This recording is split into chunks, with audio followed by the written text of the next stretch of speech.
Alam po ninyo mga kapatid, lahat po ng pwede kong gawin sa tulong po ng Santong Espiritu para kahit papano po ay maipresent ko po kayo sa harapan po ng ating Panginoon without spot, without wrinkles, without blemish, ay gagawin ko po sa tulong po ng Diyos. Kung natatandaan po ninyo, last 2 weeks, ang atin pong mensahe ay binigay ko po sa inyo ay hindi pa ba kayo pagod?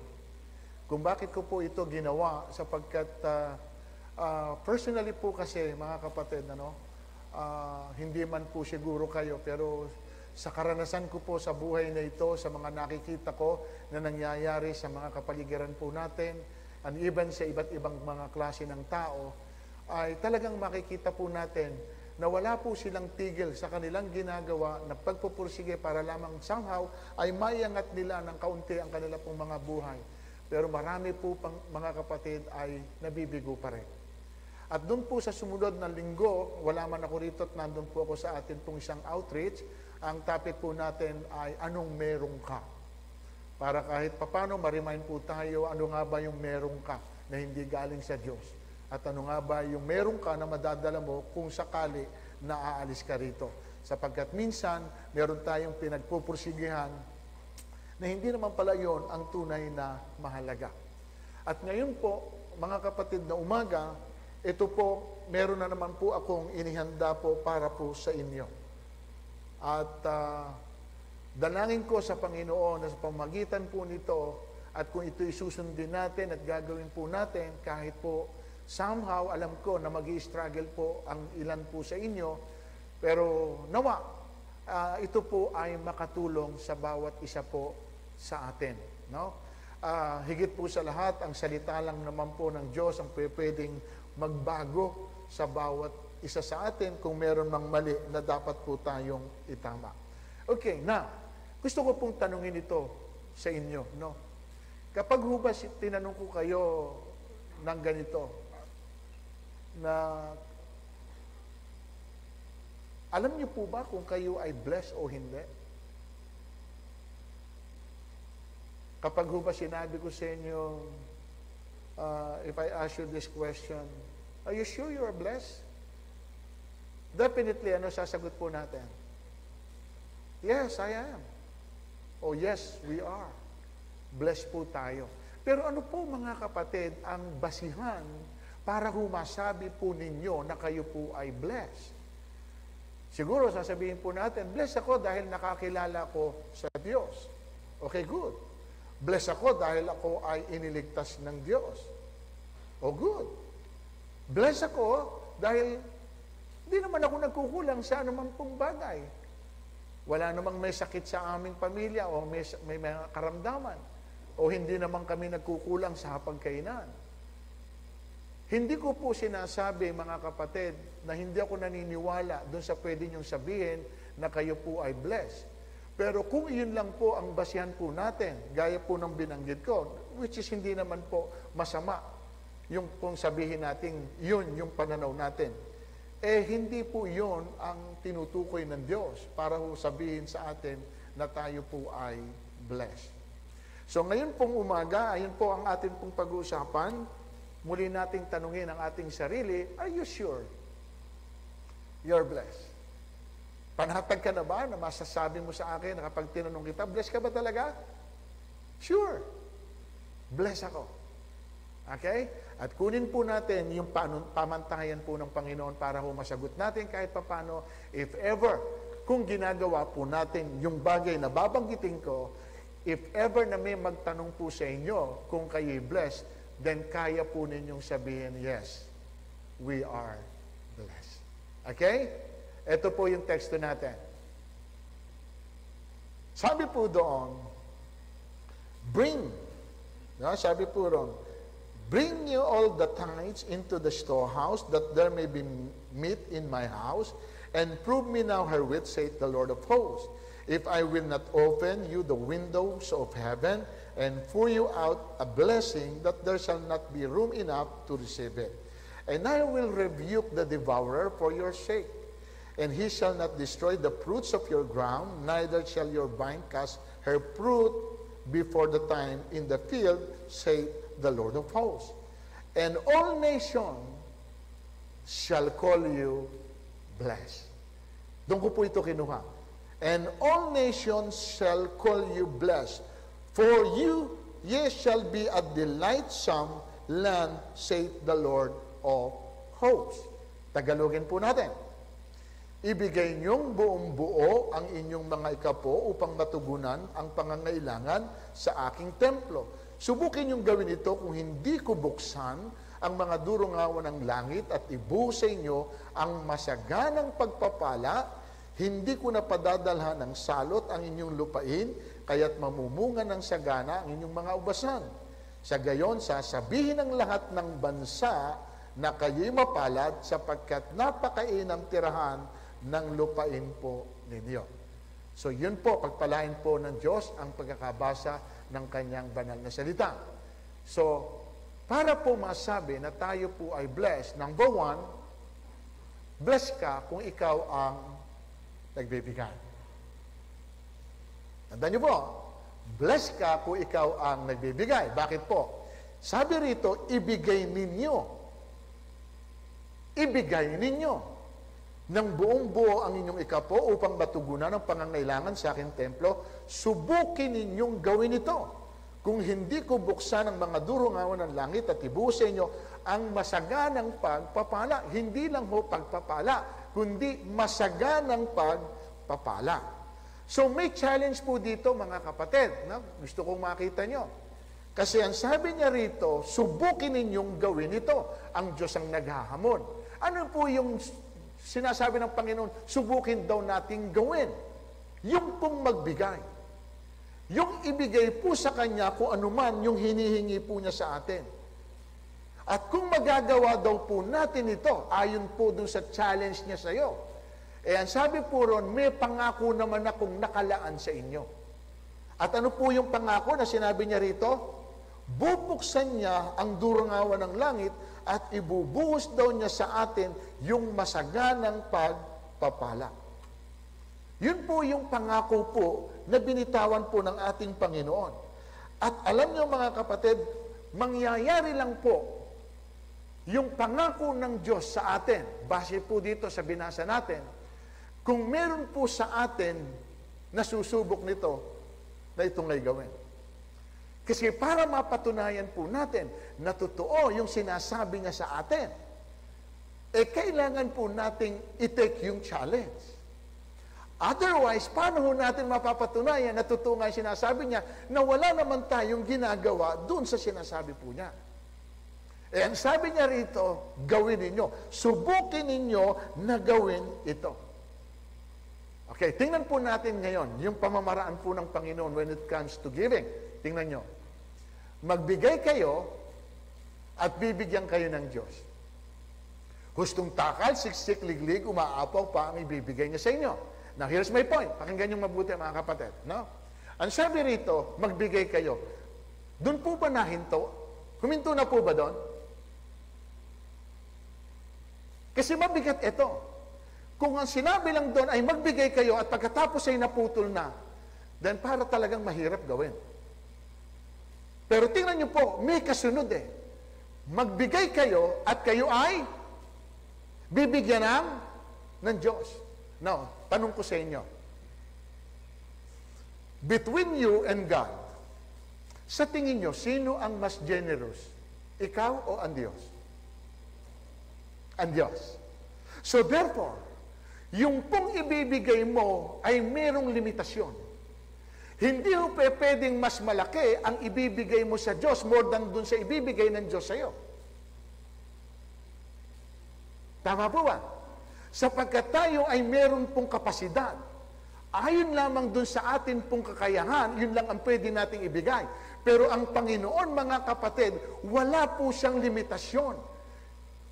Hindi ho natin pwedeng i-outgive ang atin pong Panginoon. Kaya ang sabi niya rito, at bibigyan kayo ng Diyos. Pero saan nakabatay yung pagbibigay ng Diyos? Ang sabi ron, magbigay kayo at bibigyan kayo ng Diyos. Yung ilang po yun. Magbigay kayo at bibigyan kayo ng Diyos. Kung magbigay ang Diyos, tingnan nyo, hustong takal, siksik, liglig, umaapaw. So lagi pong sobra doon po sa ating ini-expect. Kaya masusurprise tayo, hindi natin maisip, Lord, bakit ganito? Bakit ganito karami? Yun yung sinasabing masagana. Hindi lamang po basta papala. Amen po ba, mga kapatid? So, iyan po yung panuntunan ng ating pong Panginoon. At tingnan po natin, nauubos ba ang resources ng Diyos? Tingnan mo nga. At buhat sa kayamanan niyang hindi ipinaalam sa iyo. Anak, yung kayamanan ko, hindi mo kayang ubusin. At ang sabi niya rito, tingnan nyo, ibibigay ko ang lahat ng kailangan ninyo. Ibibigay ko. Provided, sabi niya, na makita ko naman din na nagtitiwala kayo. Kasi dito, mga kapatid, it's a matter of test. Hindi ho kasi dun sa laki ng ibibigay mo, kundi tinitingnan ng Diyos kung pwede kang sumunod sa inuutos niya sa'yo. Ang hindi nang alam ng marami ay yun po ang pwedeng humango at bumago ng sitwasyon mo. Kaya ngayon tinapi ko sa inyo, hindi pa ba kayo pagod? Kasi kahit ano ang gawin natin na pagpupursige sa buhay na ito, para lamang kahit papano makita natin na maiangat natin yung buhay natin, ba't hindi nangyayari? Kasi meron pong mali. At yun nga po, mga kapatid, ayoko po na somehow ay meron po, as a Christian, ay meron po tayong kapintasan. Ayoko po na tayo po'y mapupulaan, hindi lamang po ng tao, kundi higit po ng Diyos. Iyan po yung pinakamaganda. Hindi nauubos.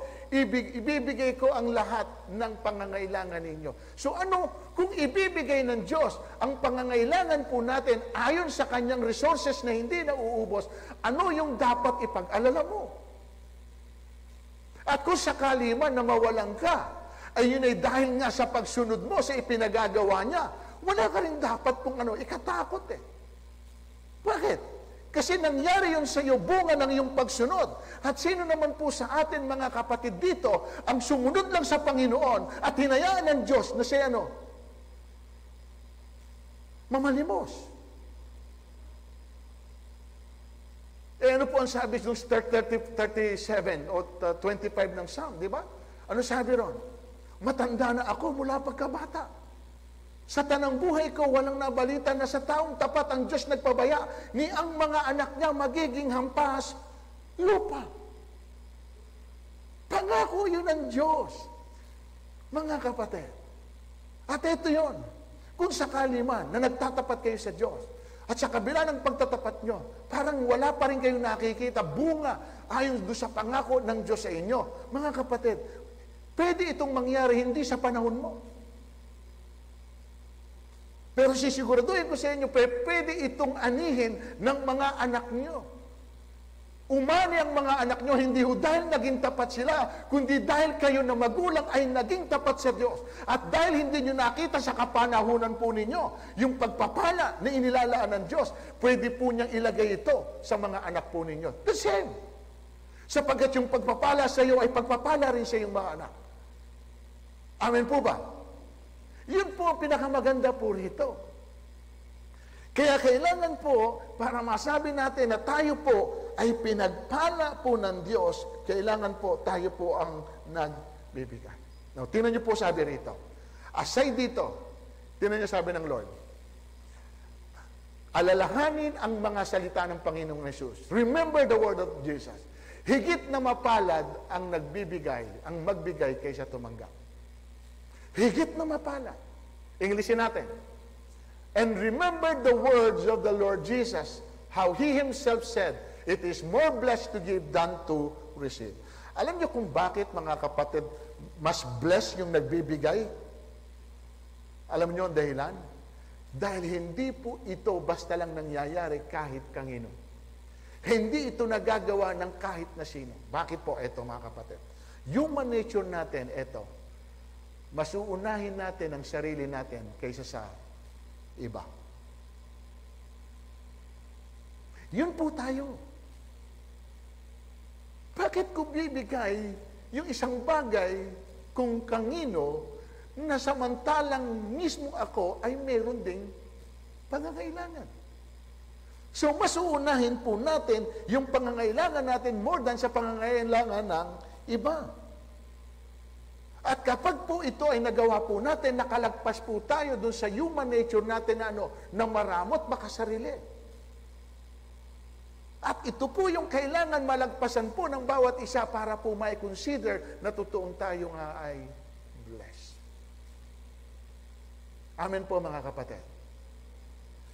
Para sabihin talagang totoo at tunay tayong blessed, yung pong tayo po ay nagbibigay. At hindi kailangang meron ka para ka makapagbigay. Sapagkat ang totoo lang, kung ano man yung ibibigay mo, siya rin ang nagbigay sa iyo. Wala ka namang sariling iyo, kaya nga ang topic natin nung nakaraan, anong meron ka? Ipinakita po sa inyo, anong meron ka? Na masasabing hindi galing sa Diyos. Lahat yung galing sa Diyos. Anong meron ka na madadala mo pag alis mo rito? Wala rin. Sapagkat doon malinaw na talagang ang lahat ng tinatamasa natin at na-enjoy natin, at salamat sa Diyos, sapagkat na-enjoy natin yung pong mga biyaya na ibinibigay po niya sa atin. Pero dito rin po tayo tinetest ng Panginoon kung pwede tayong pagtiwalaan doon sa bagay na ibinibigay niya po sa atin. I know it's not easy to do that. Kasi ito nga ang napakasakit at napakahirap. Hindi ito dapat laging pinag-uusapan sa church. Neither I myself, mga kapatid, hindi ko rin po ito gusto na ito lagi ang ating po pag-uusapan. I have a lot of message. Pero ito po, mga kapatid, kung bakit ko po ito ginagawa, sapagkat gusto ko po kahit papano, hindi lamang po maiangat po natin yung buhay po natin sa atin pong sitwasyon. Kasi kung iniisip ninyo na okay na kayo sa sitwasyon na meron kayo, higit pa po dyan, merong panghigit na pwedeng gawin ng Diyos. At kung settle na kayo doon sa ganun lang, it's all up to you. Pero mga kapatid, mas gusto ko po na maranasan po natin yung kung talagang pinaka na inilalaan po ng Panginoon sa bawat isa po sa atin. Tingnan niyo pa itong isa na to. Ang taong mapagbigay, iyon ang gusto ng Diyos lalong yumayaman. Ngunit naghihirap ang tikom ng mga kamay. Ang taong matulungin ay luluwag ang pamumuhay, at ang marunong tumulong ay tiyak na tutulungan. Salita niya yan. At hindi ho pwedeng hindi mangyari yung sinasabi ng Panginoon, sapagkat alam naman nating lahat na hindi sinungaling ang Diyos. Again, the only way naman na mapatunayan mo na totoo ang Diyos sa kanyang sinasabi, ay subukan mo rin yung challenge na sinasabi niya sa iyo. Amen po ba, mga kapatid? Kaya pa ba natin? Kaya pa? Eto. Yung sinabi ko sa inyo, ito, bless ka kung ikaw nagbibigay. Ito, medyo masakit. Ha? Pero tiisin lang natin. Okay? Bless ka kung hindi ka nandaraya at nagnanakaw. Kita niya? Bless ka. Bakit ko nasabi? Balikan natin. Verse 8. Ang tanong ko naman, matuwid bang nakawan ng tao ang Diyos? Hindi. Ngunit pinagnanakawan niyo ako. Sa panong paraan? Sa mga ikasampung bahagi at mga handog. Isinumpa ko kayong lahat sapagkat ako'y dinadaya ng buong bansa. Now, tanong, kung lahat tayo'y sinumpa, paano mo sasabihin ikaw ay blessed? Sige po. Kung may sumpa ang buhay natin, paano mo sasabihin tayo ay blessed?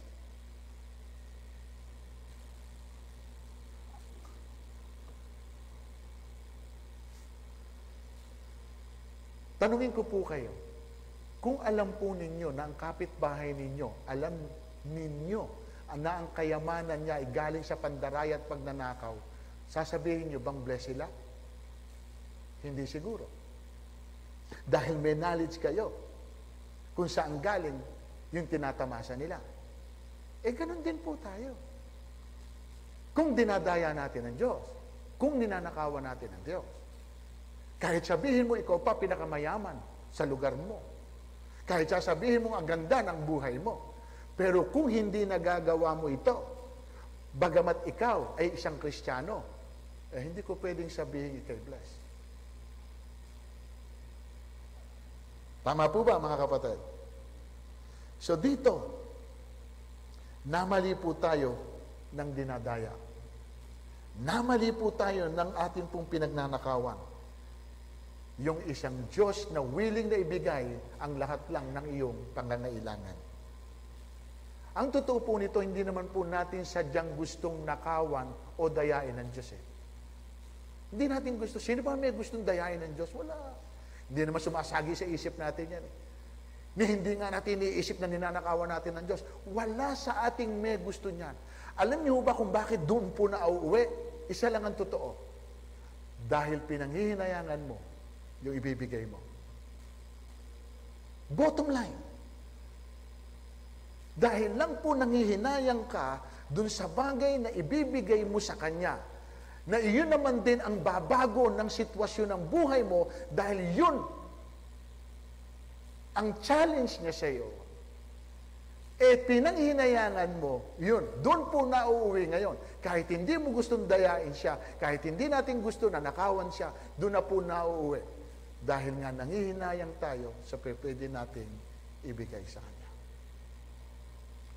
So yun, again, namali po tayo ng pinanghinayangan. Mali. Sample ko sa inyo. Kapag meron kayong gustong gamit sa katawan, gamit sa sasakyan, o gamit sa bahay, kahit po ito'y mahal, as long na meron kang kakayahan, bibilin mo yun. Bakit? Gusto mo Pag meron kang gustong kainin, dahil sa tingin mo napakasarap, at gusto mo siyang tikman, kahit mahal, babayaran mo, masiyahan lang yung panlasa mo. Doon sa bagay na binili mo, masiyahan lang yung mata mo, at masabi mong maganda ito. At yung kinain mo, masiyahan lang yung yung lasa mo. Mga kapatid, doon sa bagay na yon, hindi natin pinanghihinayangan. Bakit? Kasi nagpapasaya sa mata mo, nagpapasaya sa katawan mo. Pero mga kapatid, bakit po ang Diyos na nagbibigay ng satisfaction sa iyo? Sapagkat hindi Kanya pinagkulang sa anumang bagay, kahit mismo sa sarili mo alam mo na marami po tayong pagkukulang. Bakit pagdating po sa Kanya, lagi po tayong nanghihinayang? Bakit? Mag-isip kayo. Di ba? Kasi biro mo, pinanghinayangan po natin. At kaya ko po ito sinasabi sa inyo, sapagkat kung ito lang ang magsasanhi sa atin, para hindi natin marating yung dapat po nating puntahan, which is in heaven, hindi po worth it Napakaliit. Sipin mo, kung let's say, hindi ko naman masasabi kapatid na kumikita ka na 1 milyon sa isang buwan para ibigay mo yung isang 100,000. Maliban lang siguro, tindi talaga ng negosyo mo. Milyon-milyon talaga. Pero hindi, siguro tayo, minimal lang O halimbawa, kumikita ka na ng 100,000. 100,000 na, sa loob na 1 buwan. Yung 10,000 na pinanghinayangan mo para ibigay sa Panginoon, yun ang katumbas mo. Hindi worth it. Sapagkat para sabihin ko sa iyo, mga kapatid, eto, tingnan mo, wala kasing makakapasok sa langit na magnanakaw Sa halip, mag-impok kayo ng kayamanan sa langit. Do'y walang naninirahang insekto at kalawang at walang nakakapasok na Walang pwedeng makapasok na magnanakaw sa langit. Kaya nga secure yung bagay na ginagawa mo. Ang investment mo hindi lamang po dito, kundi mismo sa langit. At ginarantya naman ang Panginoon na wala dong makakapasok na magnanakaw para galawin kung anuman ang iyong ibinigay. O, eto pa isa, tingnan nyo. Ang mga magnanakaw, masasakim, mapaglasing, mapanlait, mandaraya, ang ganyang mga tao'y walang bahagi sa kaharian ng Diyos. So, iyon pa, kapatid, ang ipagpapalit mo. Hindi 10,000 ang value mo. Hindi rin 1,000,000 ang value mo, kapatid. Sapagkat in Mark chapter 8:36, anong mapapala ng isang tao, makamit man niya ang buong daigdig kung ang katumbas nito ay ang kanyang kaluluwa o ang kanyang buhay. Buong daigdig yun na ino-offer sa iyo. Kung ang katumbas eka nito ay ang kaluluwa mo, wala ring halaga yung isang buong daigdig na ito mapasayo man. Sapagkat hindi ko rin kailangan ng buong daigdig kung ang katumbas nito ay ang aking buhay. O hindi worth it. Ang masakit, eto, ang pinanghinayangan mo, yun nga, pinanghinayangan mo, ang Diyos na hindi naman kailangan yung ibibigay mo, kundi iyon ang gagamitin ng Diyos para baguhin niya kung anuman ang sitwasyon mo. Kaya nga, di ba, madalas na sinasabi ko sa inyo, sa Biblia, ang number 10, pag nakakita kayo ng 10, it's a test. Yung 10 virgin, test yun. Kung mananatili sila na naghihintay dun sa lalaking ikakasal. Yung 10 lepers, test yun. Tiningnan ng Diyos, matapos silang pagalingin lahat, kung sino sa kanilang babalik. O isa lang ang nagbalik. Ito, when it comes saan? Sa money, sa finances, 10% is a test. Hindi dahil kailangan ng Diyos. Ang Diyos magsusurvive sapagkat siya ang may-ari ng lahat ng bagay. Pero yun ang panuntunan ng Diyos. Anak, gusto mo ba na mabago ang iyong buhay? Tingnan niyo ito, mga kapatid. Sa lahat na ng effort na ginawa ninyo, sa lahat na ng sacrifice na masasabi natin nagpursige kayo, at kung hindi pa rin nabago yung buhay natin kahit papano, siguro bumitaw kayo. Sa halip na ipilit nyo sarili nyo, bakit hindi tayo magtiwala sa Panginoon na may kakayahan na magbago ng ating pong sitwasyon? Listen, meron kasi tayong maling pananaw sa maraming bagay. Ito, hindi po ang lugar, neither ang panahon, neither ang posisyon ang siyang babago ng iyong buhay at sitwasyon. Bakit ko nasabi? Marami pong ganitong notion. Okay? Pag nakarating ka ng Amerika, aangat ang buhay mo. Kaya lahat halos ng tao nagpupursige na gustong pumunta ng Amerika. Tanong, lahat po ba ng nakarating sa Amerika nagtagumpay? Hindi. So, hindi po dahil sa Amerika. You get me? Okay. Now, sa panahon. Panahon. Oh, eto. Lahat ba ng panahon? Oh, ngayon, pandemic ngayon. Bakit meron po, during pandemic, siya namang umangat ang buhay? At meron namang nasa itaas, during pandemic, siya namang ibinaksak ang buhay. So, hindi sa panahon. O posisyon. Kapag may posisyon ka, yayaman ka, angat ka, napakarami pong mga professional, more talented kaysa sa atin. Hindi rin nagtagumpay. So, hindi ho yun Ang lahat po ng maaaring maganap po sa atin ay hindi ho dahil sa sarili po natin, kundi dahil po saan? Sa kakayahan ng Diyos na pwede niyang gawin sa buhay po natin. Proverbs 16, nasa taong pag-iisip at pagbabalak, ngunit ang tagumpay sa Diyos nagbubuhat. Itiwala mo sa Diyos ang lahat ng iyong gagawin at magtatagumpay ka sa lahat ng iyong layunin. Iyon po pinakamaganda At kapag ang Panginoon, mga kapatid, ang nagbigay, gaya nga ng sinasabi ko sa inyo, hindi ito pwedeng mawala sa iyo. Maniwala kayo. In Revelation, sapagkat sinabi niya ron, kapag sinara ng Diyos, walang pwedeng magbukas. Pero pag binuksan ng Diyos, walang pwedeng magsara. Kapag binigyan ka ng Diyos ng oportunidad sa bagay na ginagawa mo, dahil nakita ng Panginoon na naging tapat ka, Kapatid, sinong pwedeng pumigil kung anuman yung ibinibigay na pagpapala ng Diyos sa iyo? No one can stop that. Walang pwedeng pumigil noon. Diyos ang nagbukas Ang pwede lang magsara kung sino yung nagbukas. Kung binuksan ng Diyos ang oportunidad sa iyo, dahil nakita ng Panginoon, pwede kang pagtiwalaan sa ganitong bagay. Kapatid, sino ang pwedeng humadlang doon? Wala. Pero kapag sinara ng Panginoon, kahit ano gawin mo, wala namang pwedeng magbukas. Kaya sabi niya ron, bubuksan ko ang durungawan ng langit. At ibubuhos ko sa inyo. Buhos. Kaya lang, madali nga bang paniwalaan yung sinasabi po niya sa atin? O ngayon, base po dito, masasabi ba natin talagang blessed tayo? Are you sure? Yun kung nagagawa po natin, yung dalawa na binanggit ko.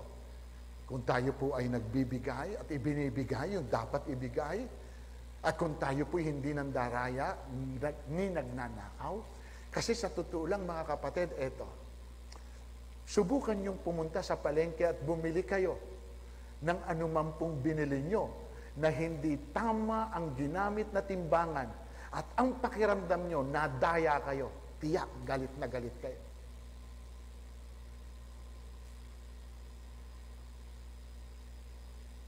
Galit tayo kapag may nababalitaan tayo, nagnanakaw. Listen, gusto mo ba ng anak mo magnanakaw? Tanong ko lang. Wala po ako naririnig. Gusto niyo ba nyo ng anak nyo magnanakaw? Mandaraya? Walang may gusto. Hindi rin gusto ng Diyos na ang mga anak niya magnanakaw. Hindi rin po gusto ng Diyos. At sasabihin ko sa inyo yan. Ito na po yung pangatlo. Bless ka kung tapat tayo. Okay? Bless ka kung tayo po ay tapat sa Kanya. Dahil ang katapatan sa Diyos ay katapatan sa iyong sarili. At nag-cite po siya rito ng isa pong tinanyong ilustrasyon. Ayan. Ang paghahari daw ng Diyos ay matutulad dito. May isang taong maglalakbay, kaya tinawag niya ang kanyang mga alipin at ipinagkatiwala sa kanila ang kanyang ari-arian. Ito nyo, pinagtiwala sa kanila. Binigyan niya ng salapi ang bawat isa ayon sa kanya-kanyang kakayahan. Binigyan niya ang isa ng 5,000, ang isa na may 2,000, at ang isa pa 1,000, 1,000, pagkatapos siya ay umalis. So gusto ko pong makita muna ito. Ang Diyos ang unang nagbibigay. Amen? Binigyan niya yung kanyang mga alipin. Ang Diyos ang unang nagbibigay. Nagtiwala ang Panginoon sa kanila. Okay? At umaasa naman din ang Panginoon na silang binigyan ay mapagtitiwalaan din. Kaya tingnan natin, verse 19. Pagkaraan ng mahabang panahon, ayan na, bumalik ang Panginoon ng alipin yon at pinagsulit sila. So mga kapatid, may pagsusulit. At ako'y naniniwala na lahat po tayo ay binigyan at pinagtiwalaan ng Diyos.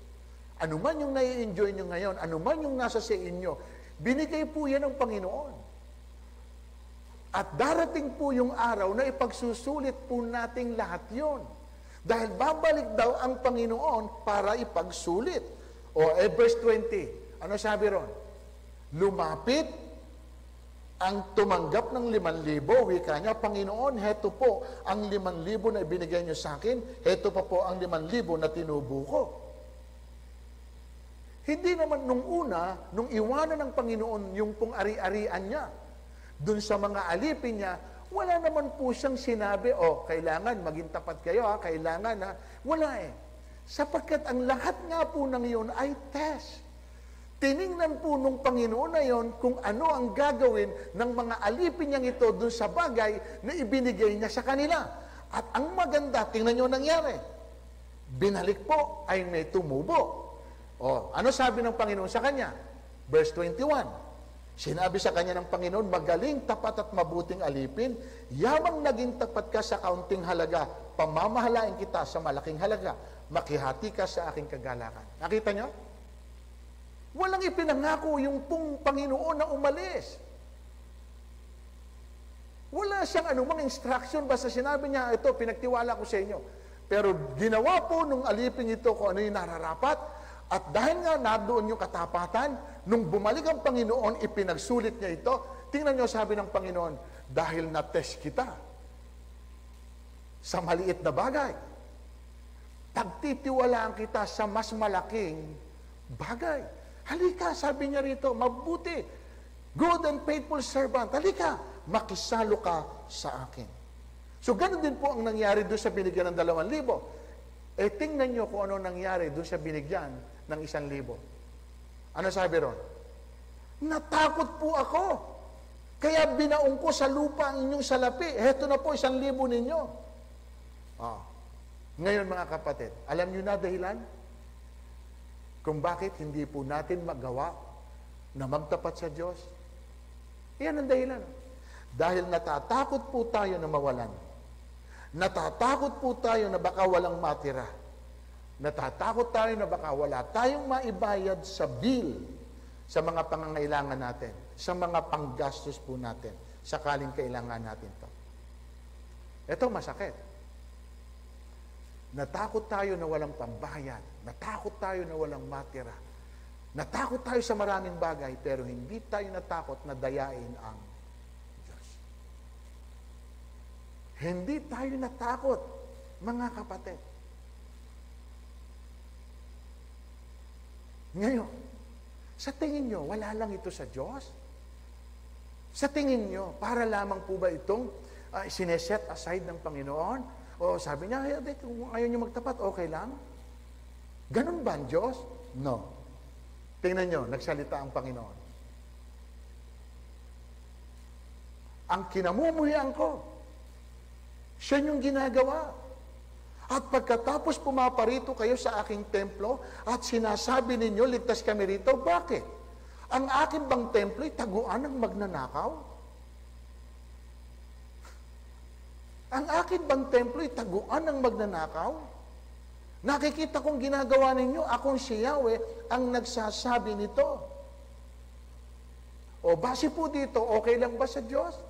Nadayain siya? Nanakawan po siya? Kasi sabi niya, nakikita ko ginagawa ninyo. So, ibig sabihin, hindi ito lingid sa atin pong Diyos. So, mga kapatid, wag niyong hayaan na dahil lamang po doon sa maliit pong bagay, sa maliit na halaga, ang itutumbas po ninyo ay yung pong inyong kaluluwa.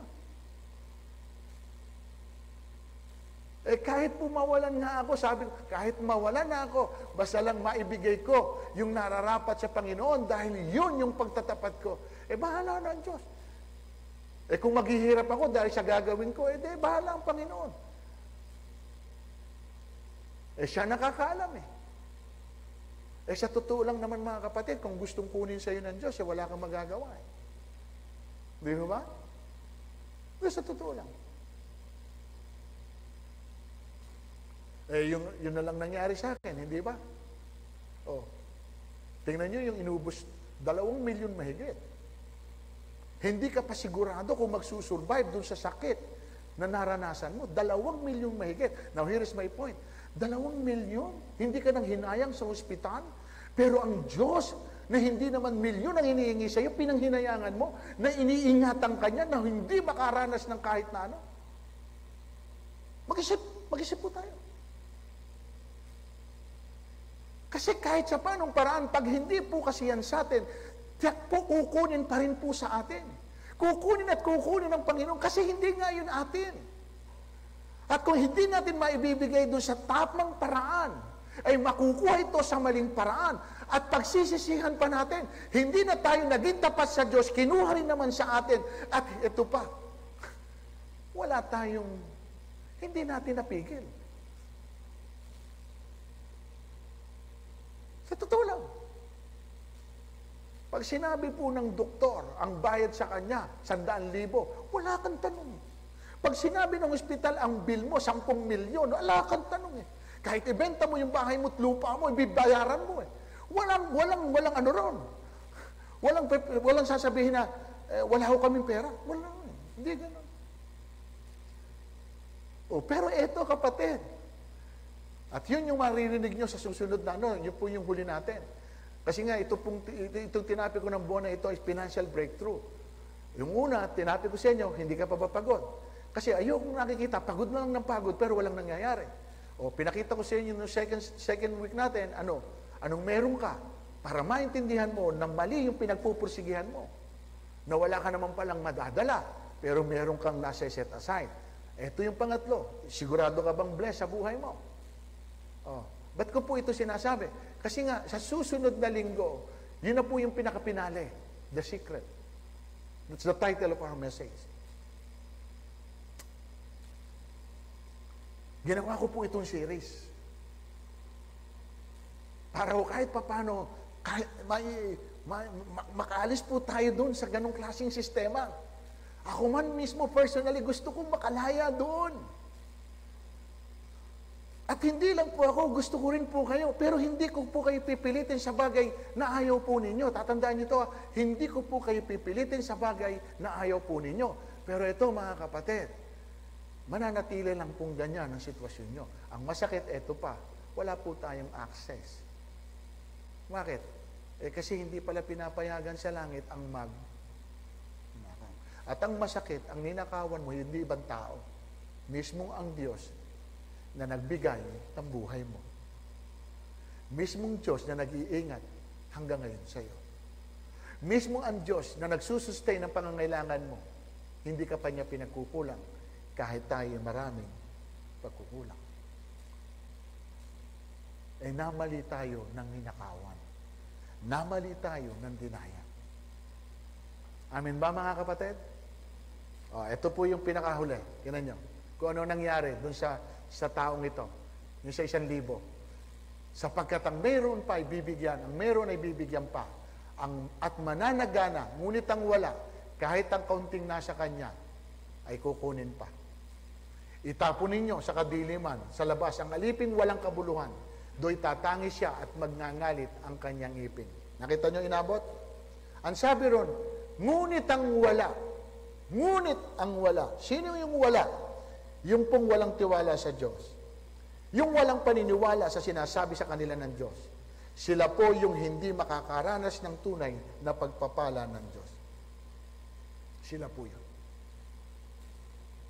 Again, ulitin ko mga kapatid. Hindi ninyo masasabing totoo maliban na ito'y inyong subukan. Kapag hindi ho natin sinubukan, wala ho kayong mapapatunayan. At ang nag-challenge dito, biro mo, ang nakipag-challenge dito, mismo ang Diyos mo. At siya mismo ang nagsalita. Basahin uli natin. And this is my conclusion. Ibigay niyong buo ang inyong mga ikapo upang matugunan ang pangangailangan sa aking templo. Okay? Subukin ninyong gawin ito. Yun yung hamon niya. Subukin ninyong gawin ito. Kung hindi ko buksan ang mga durungawan ng langit at ibuhos sa inyo ang masaganang pagpapala, hindi ko na padadala ng salo. Wala hong devourer. Walang mananakman. Ano yung devourer? Isa po devourer dyan, yung manakawang ka. Masunugan ka. Yung magkasakit ka, devourer yan. Devourer yan. Maniwala kayo sa akin. Yung pong sa akin, pwede nyo sabihin, Pastor, di kaya pala nagkasakit ka. Hindi ka rin tapat sa Diyos. Hindi ka rin nagtatapat sa Diyos. Pwedeng sabihin natin yun. Ito mo, nawalan ka, 2 million mahigit. Hindi ka rin siguro tatapat sa Diyos. Kapatid, ito. Hindi kasi ko nakita yung nawala sa akin. Hindi ho dahil sa hindi ako nagtapat sa Diyos. Kundi dun sa pangyayari sa buhay ko, mas marami akong natutunan sa buhay ko at higit sa lahat sa ating pong Diyos. Yan po yung mga mensahe na binuo po habang ako'y naka-quarantine. Napakarami pa po na nakalatag. Meron pa po ako isang binuo, kapatid. The Forgotten God. Yun ang matindi. The Forgotten God.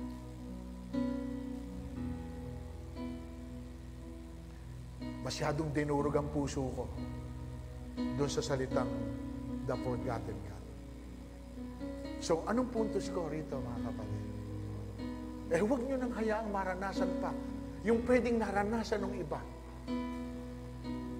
At kung yun nga ay bunga ng hindi katapatan at ganun ang nangyari sa akin, kapatid, ba't kailangan pa niyong sundan? Kaya nga itatama natin kung merong mali para hindi na po muling mangyari kung ano man yung nangyari saan? Sa nakaraan. Amen po ba, mga kapatid? At ang sabi ron, hindi ko kayo padadala ng salot. Kaya sasabihin ng lahat, tunay ngang ikay pinagpala. Amen? At yun lang ang paraan para ho sabihin natin, sure, I am blessed. Palakpakan po natin ang Panginoon. Tayo po lahat ito maya. Dakilang Diyos, lahat po kami,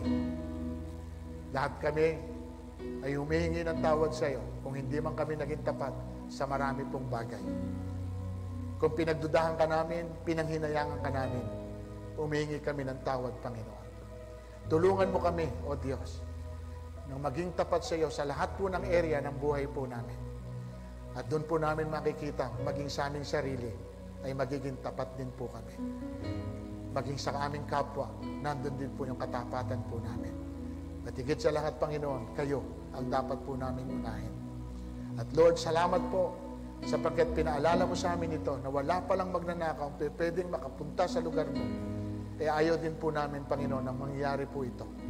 Kaya tulungan mo kami, abot ng iyong kakayahan sa tulong ng Santo Espiritu mo. Simula po sa araw na ito hanggang sa muling pagdating nyo, abutan mo kami na lahat kami po ay nagtatapat sa inyo. Lord, salamat po. Pinupuri ka namin sa umagang ito. Salamat na lagi mo kaming pinapalalanganan sapagkat ayaw mo na ito lang ang magiging daan para hindi po namin kayo makasama dyan sa inyong kaluwalhatian. Kaya salamat sa pagtatama, salamat sa pagkukorek, Panginoon. At muli, pinupuri ka namin at dinadakila. Sa iyo ang pinakamataas na pagsamba, sa iyo ang pagluwalhati. Ito po aming samad dalangin sa pangalan po ng aming Panginoong Hesus at ang lahat ng anak ng Diyos ay magsabi ng Amen and Amen. God bless you, mga kapatid.